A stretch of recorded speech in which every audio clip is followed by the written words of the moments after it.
Look at your life. Look at the dreams you keep in a box labeled someday. The trips, the conversations, the business, the passion.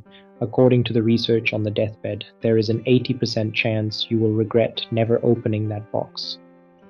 And it all starts with one single poisonous word, one word that feels harmless but is quietly, systematically stealing your life. It prevents the pursuit of your deepest desires. It keeps you from true fulfillment. This word is an anesthesia, numbing you to the slow death of your dreams. But true freedom, true power lies in replacing that word with another. It lies in replacing someday with now.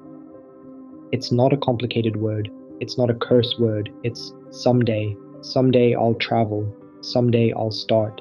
Someday I'll tell them how I feel. Someday I'll get healthy. We say it to comfort ourselves. We think we're buying time, but we're not. We are selling our dreams at a discount.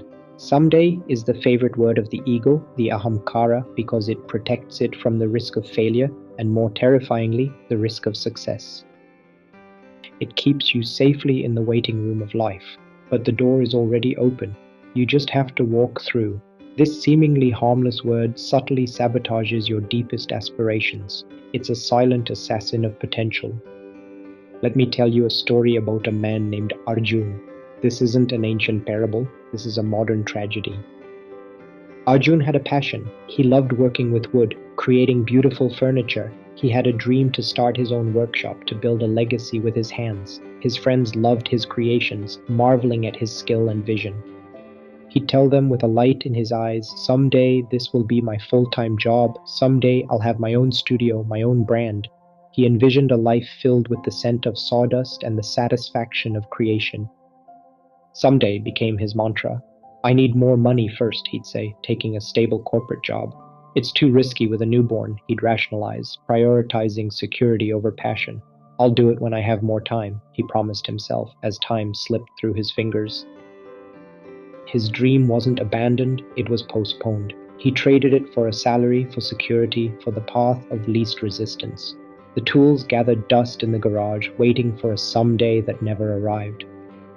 The passion faded, the spark was extinguished by 1,000 compromises, by the weight of unfulfilled promises to himself. Someday had done its job, it had comforted him into a coma. He stopped talking about his workshop altogether. The dream was buried under a mountain of safe, sensible choices. The joy of creation was replaced by the quiet hum of routine and resignation. Now Arjun is old, and his regret is not a loud, dramatic thing. It is a quiet, constant hum in the background of his life. It's the ghost of the man he could have been. He discovers his weathered sketchbook, filled with designs he never brought to life.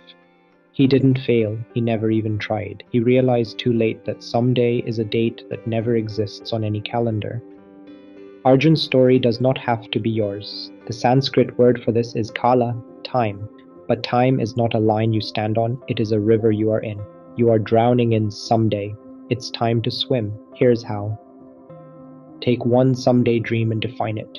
Turn vague aspirations into specific, dated goals. Someday I'll travel becomes a 7-day trip to Nepal in April 2025.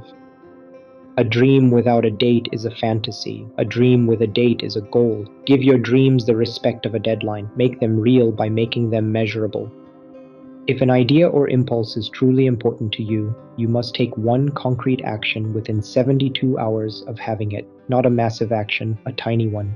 Research the trip, call a business advisor, buy the domain name.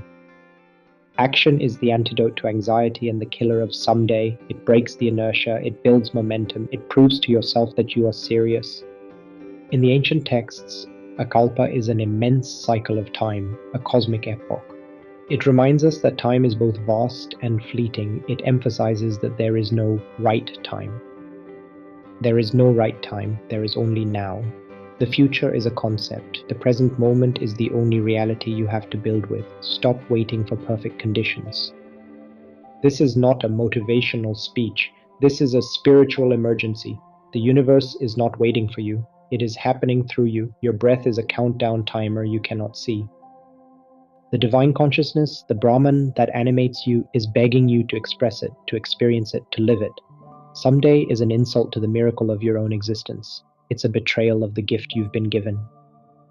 You have this one precious fleeting life. To postpone your joy, your passion, your love is the only real sin there is. Your life is not a dress rehearsal, it is the main event. Stop negotiating with your fear.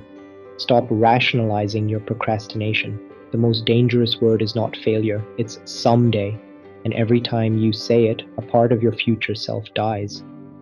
Let today be the day you stop telling the lie. This is your wake up call, right now. Pause this video, comment below, and finish this sentence. I will no longer wait for someday to type it.